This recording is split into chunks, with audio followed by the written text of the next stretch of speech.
To truly change the trajectory of our state, it's going to require all of us coming together to work together. Democrats, Republicans, rural and urban, to be united around a common vision. And that vision is to always make the hard decision that's right for the next generation.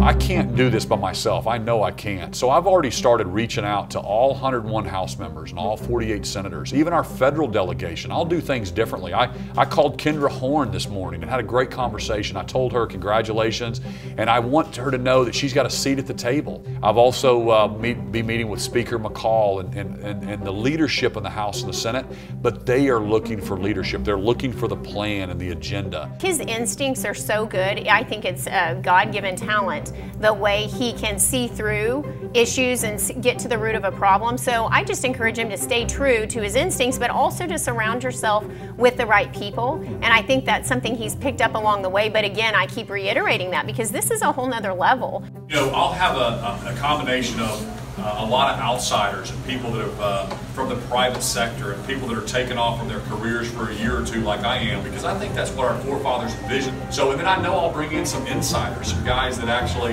have worked in the House and the Senate, know their way around.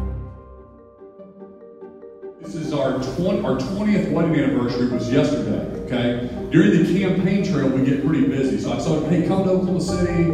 I'll take you out to dinner tonight. So this is our 20th anniversary. When he told me, I thought, oh my goodness, now I know what I'm going to be doing for the next 2 years prepping for. And it was pretty scary at first because I'm the mother of 6 kids, and that's my life. I want my children to be successful. I want them to grow up into successful adults that serve their community and make a difference in the world. What I'm learning in politics is, your opponents will try to twist things around, but the fact is I've vaccinated all 6 of my children. What I said was, vaccinations are between a parent and their pediatrician, and I don't support changing Oklahoma law whatsoever. From the very beginning of my campaign, this is why I'm running for governor, because the career politicians aren't going to be able to fix it. I want Oklahoma to be top 10 in education. I'm super excited to see what the Lord does on Tuesday. I feel like a kid that's about 8 years old anticipating the best Christmas ever.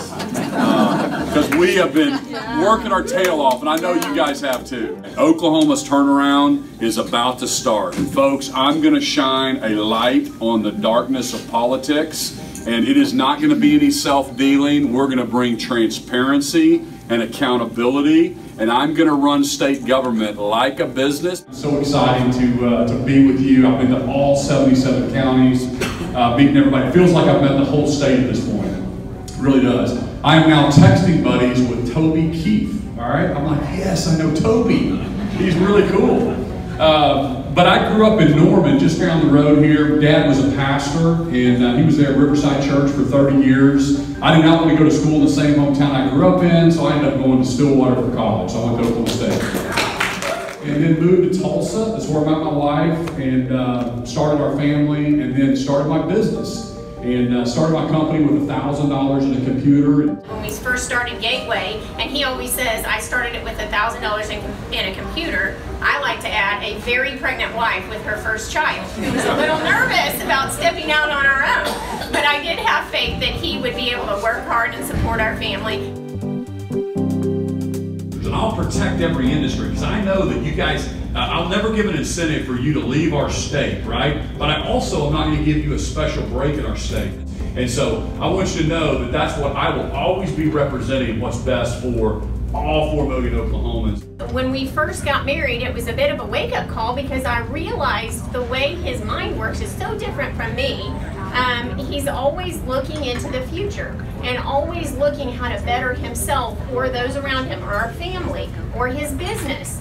And I think that's one of the things that uniquely is going to qualify him to lead Oklahoma. In my business, I've got 25 different cost centers, and if I've got a failing cost center, I'm not just going to give that department more money until we change the leadership of that department. So we've got a problem in state government. If you look at the Department of Health, you know, every time you turn around, they're losing money and everybody's just pointing their finger like this. Well, it's not my responsibility, it was their responsibility. I look at my life, and my life is nothing short of a miracle, because the way that I grew up, this did not look like this would be the way I would turn out. And things like addiction and mental health and lack of opportunity, those are the things that really affect me and that move my heart because I lived it.